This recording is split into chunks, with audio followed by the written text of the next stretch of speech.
Et nous voilà entrés dans ce mois béni, dont Allah subhanahu wa ta'ala a fait maintes fois l'éloge dans le Saint-Coran.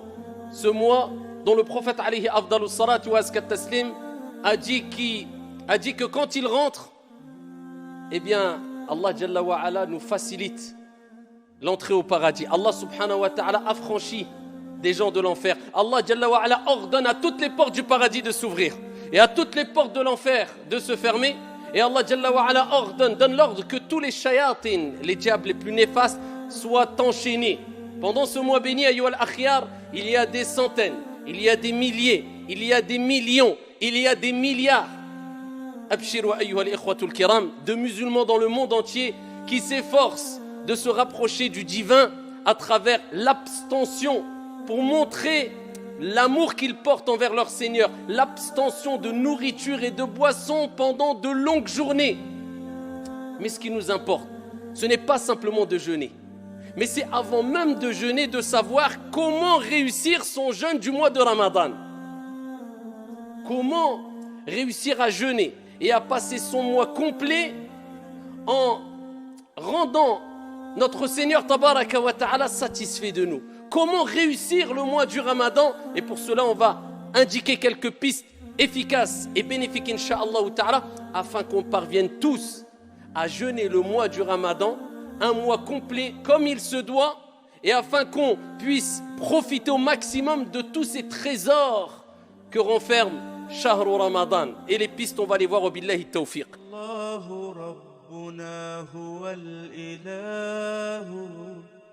له من الأسماء ما اصطفاه الواحد الحي كذا المليك والملك المالك لا شريك.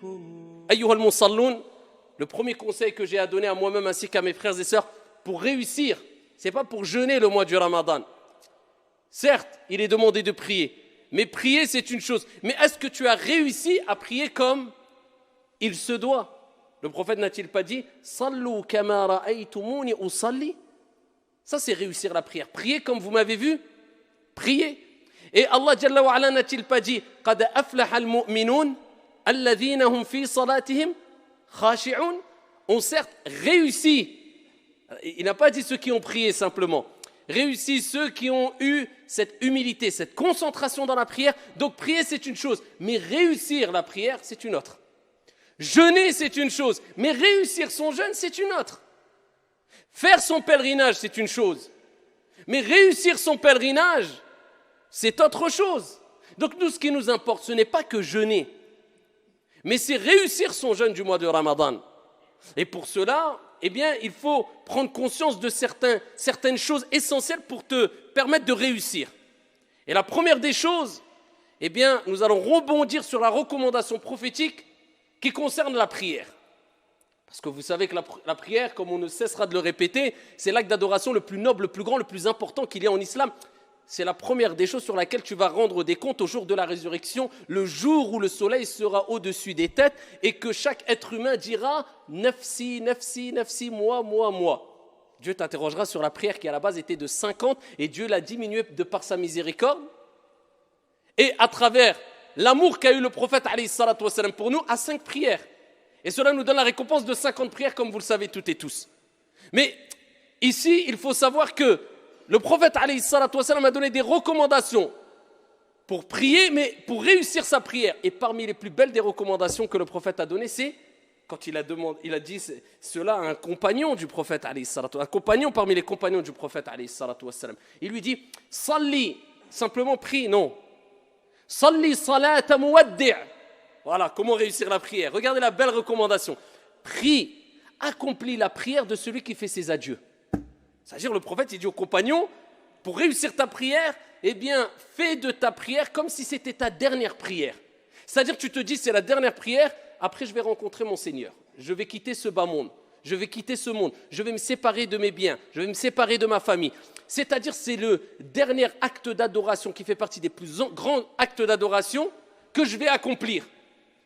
Et le prophète nous dit, « Innamal a'malu bi al-khawatim » Les actions ne valent que par leur fin. Tu peux voir une personne qui peut-être était égaré toute sa vie, buvait de l'alcool, était loin de la religion, peut-être les derniers instants de sa vie, il va se repentir, il va être sincère, il va être pieux, Dieu va lui donner accès au paradis.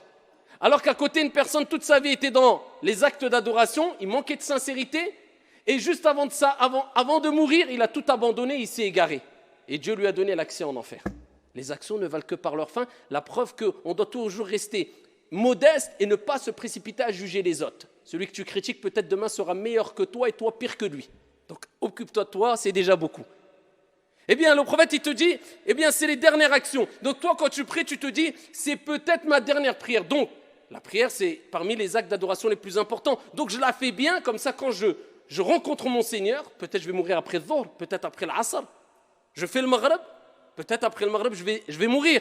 Au moins le plus grand acte d'adoration pratique, eh bien, je l'aurais fait de la meilleure des manières. Eh bien, de même, nous te disons, ya Abdallah, ce mois de Ramadan, quand tu vas le jeûner, dis-toi, je fais le jeûne de celui qui fait ses adieux.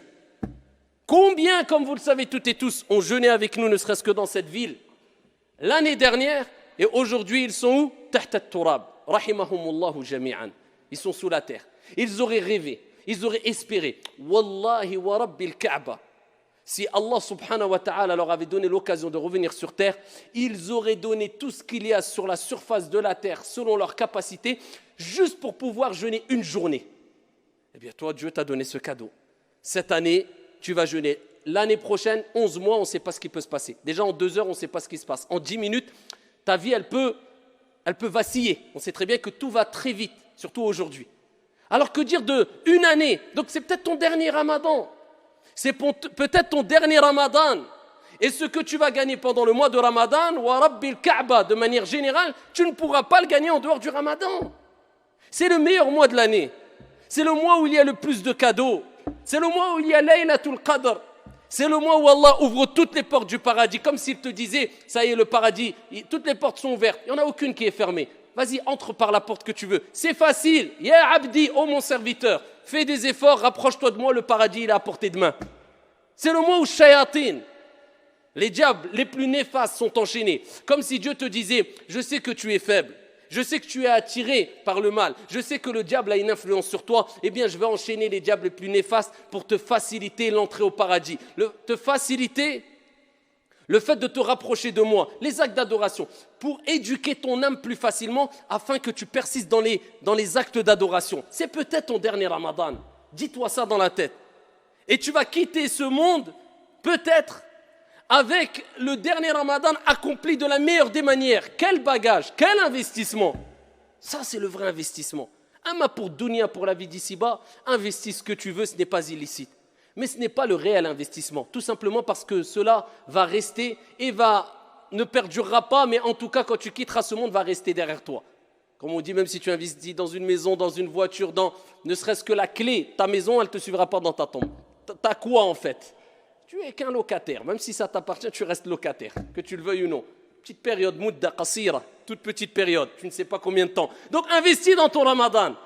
Allah t'a donné la santé, Allah t'a donné la foi. Allah Jalla wa Ala t'a donné l'intelligence. Allah subhanahu wa ta'ala t'a choisi. Eh bien, profite, sois reconnaissant vis-à-vis d'Allah. Et ainsi, tu réussiras ton mois de Ramadan. Deuxième piste pour réussir son mois de Ramadan. Ash-shukru lillah. Prendre des leçons du mois de Ramadan. C'est le but du Ramadan. C'est-à-dire, le Ramadan, c'est une école. Pour réussir son Ramadan, ou du moins, pour savoir si tu as réussi Ramadan, regarde l'impact qu'a eu le Ramadan sur toi après Ramadan. Parce que Dieu, il nous éduque à travers les actes d'adoration. J'espère bien que vous avez compris que les actes d'adoration, ce n'est pas simplement le fait de faire des gestes pendant la prière. Non, ces actes d'adoration pratiques, d'accord, cultuels, ont été mis en place aussi pour nous éduquer dans la vie de tous les jours. Vous comprenez ça? Ramadan, si tu veux le réussir, eh bien, c'est que tu vas comprendre que c'est des leçons le mois du Ramadan et que ça doit laisser une marque sur toi après Ramadan.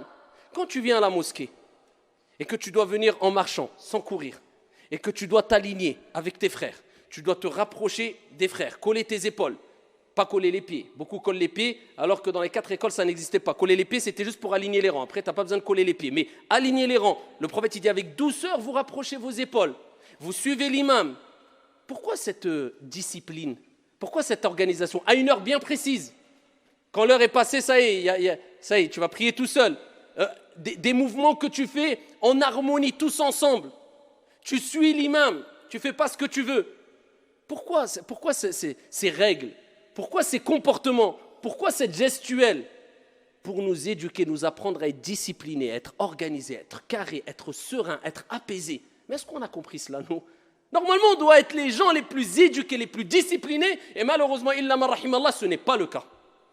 Parce qu'on n'a pas compris que derrière les actes d'adoration, il y a une éducation qu'on doit mettre en application dans la vie de tous les jours, quand tu sors, quand tu vends, quand tu achètes. Dans chaque acte d'adoration, on peut puiser plusieurs leçons qui nous permettent d'être éduqués et disciplinés en dehors de la mosquée, en dehors de l'acte d'adoration lui-même. Siyam ou Ramadan, le mois du Ramadan, ça nous pousse à la modestie. Parce que tous les actes d'adoration, eh bien, c'est un des buts. C'est quoi? C'est la modestie, la prière. Tu pries aligné, tu es à côté du riche, tu es à côté du pauvre, tu restes modeste. Le mois du Ramadan, le pauvre ne mange pas, toi tu ne manges pas. Tu es riche, tu ne manges pas. Parce que tu as des millions, tu as le droit de manger avant le Maghreb, abadan, tu attendras le Maghreb. Pour mettre tout le monde au même niveau, Al-Hajj, eh bien tu es riche, tu es pauvre, tu vas mettre tes deux vêtements blancs qui ressemblent à un linceul. Pareil, sans sous-vêtements, sans rien du tout en dessous. Même le pauvre à côté de toi, pareil, on différencie. La modestie à tawadu. Le Ramadan comprend bien que c'est une école pour t'apprendre la modestie. Et t'apprendre aussi at-tadhiya, le sacrifice. Parce que l'islam, c'est une religion où on doit, à travers la prière, c'est un sacrifice la prière, parce que ça demande de laisser ton travail, de faire ta prière à l'heure, c'est un sacrifice ou pas? Dieu veut que tu sacrifies. Je parle du sacrifice bien compris, pas n'importe comment. Hein. Et pareil, le jeûne du Ramadan, c'est un sacrifice ou pas? Mais bien sûr.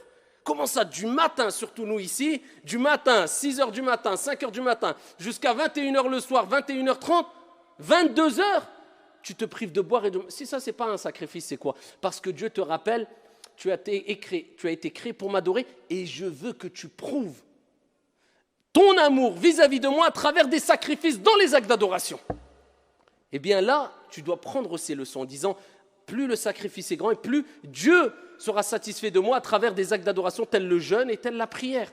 Donc ça te montre que voilà, le Ramadan, c'est une éducation spirituelle, c'est une école spirituelle. Ainsi, tu auras compris un des buts du Ramadan et tu auras réussi ton Ramadan parce que ça te servira en dehors de Ramadan. Les bonnes habitudes que tu as prises pendant Ramadan, eh bien tu vas les continuer. Pour réussir Ramadan, c'est de comprendre tous les bienfaits qu'il y a dans Ramadan. Et parmi les plus grands des bienfaits et des plus beaux des bienfaits, le prophète sallallahu alayhi wa sallam fi sahih, comme vous le savez toutes et tous, a dit Man sama Ramadan imanan wa ihtisaba. Ghufira lahu ma taqaddama min dhanbi. Celui qui jeûne le mois du Ramadan, poussé par sa foi, c'est pas parce que par habitude ou pour ressembler aux gens ou pour que les gens disent oh il jeûne ou je ne sais quoi. Non, on n'a à imposer à personne le mois du Ramadan. Et quand on fait un acte d'adoration, on le fait pour Dieu, pour Allah subhanahu wa ta'ala uniquement. Celui qui fait le mois du Ramadan, poussé par sa foi, en espérant la récompense divine. C'est-à-dire quand tu fais Ramadan, tu espères la récompense. C'est quoi le Jannah, le paradis? C'est quoi? Tu veux réussir ton Ramadan? Eh bien, rappelle-toi de ce hadith, celui qui jeûne le mois du Ramadan, poussé par sa foi, en espérant la récompense divine, tous ses péchés seront pardonnés. Man qama Ramadan kadhalik. Le prophète, il dit aussi, celui qui fait la prière la nuit pendant Ramadan. Alors ça, retiens cela. C'est-à-dire, celui qui, tout le mois du Ramadan, il a fait qiyamul layl, la prière de la nuit. Tout le mois de Ramadan. C'est pour ça, ne rate pas une seule nuit sans faire au moins, ala al-aqal, les gens, alhamdoulilah, ils vont tous à Tarawih en général, mais au moins 2 rak'at après Salat al-Isha. Qiyamul layl, au moins. Comme ça, tout le mois, tu auras fait Qiyamul layl, le prophète, il dit, celui qui le fait, tout le mois du Ramadan, tous ses péchés seront pardonnés. Par contre, le prophète sallallahu alayhi wa sallam, il nous dit dans le hadith rapporté par Al-Bukhari, et il nous rappelle que Ramadan, ce n'est pas que se priver de boire et de manger, c'est un comportement, c'est un akhlaq, il dit, celui qui ne délaisse pas az-zour, le mensonge, et le témoignage, le faux témoignage, quelqu'un qui ment pendant le mois du Ramadan, il a oublié que Ramadan, c'est avec la bouche, c'est avec les yeux, c'est avec les oreilles aussi. Eh bien, Allah n'a pas besoin de sa privation de boire, de nourriture et de boisson. Allah, il n'a pas besoin. Entre guillemets, tu te fatigues. Tu bois pas, tu manges pas, mais Allah, il n'a pas besoin de ton jeûne, parce que tu mens. Et le prophète, il dit dans Sahih al-Bukhari, kadhalik, il dit, celui qui jeûne, qui entame le mois du Ramadan, il doit s'abstenir de toute obscénité. Vous avez l'éducation?